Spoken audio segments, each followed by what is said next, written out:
मिर्जा साहब, आज के दौर में एक चाय वाला भारत का वजीर आजम बन गया और ऐसा एक क्रिकेटर हमारे यहाँ भी मौजूद है। और ये तो वैसे भी आसान काम है और डॉक्टर बनना हर किसी के औकात नहीं होते। मसला ये नहीं मियाँ कि ये जानवरों का डॉक्टर है। आप ज़रा सोचिए कि इसने गाय का इंजेक्शन अपनी माँ को लगा दिया। मैं तो ये सोच रहा हूँ कि इस अहमक को डिग्री किस कॉलेज ने दी है। चलो बेटा, अब हम अपने यहाँ और तौहीन बर्दाश्त नहीं करेंगे। और 50 लाख में इस गाय को, मेरा मतलब इस गाय के डॉक्टर को बेचने आए थे। तूफानी आपा, और कितने घर बचे हैं? 2 बाकी हैं। क्या आपा, इससे पहले भी 2 घर होकर आई हो?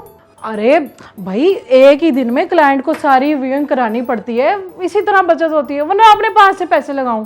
और हर घर से फीस के साथ नाश्ता पानी, जिसे चाहे उठा के ले आओ। और ये कप छोड़ो और चलो हमारे साथ। चलो।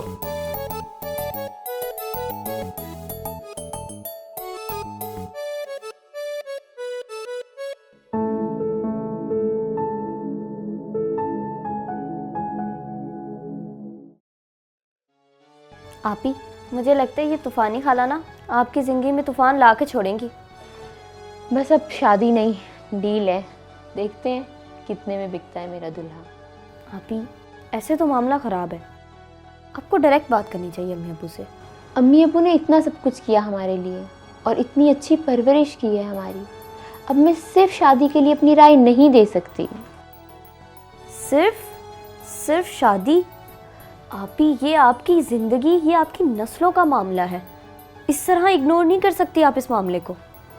तुम नहीं समझोगी, अब बस अल्लाह पर तवक्कल रखो, वो मेरे लिए खैर ही करेगा इंशाअल्लाह। खुदाया, मैं शादी सिर्फ उस मकसद के लिए करना चाहती हूँ जो तूने रखा है।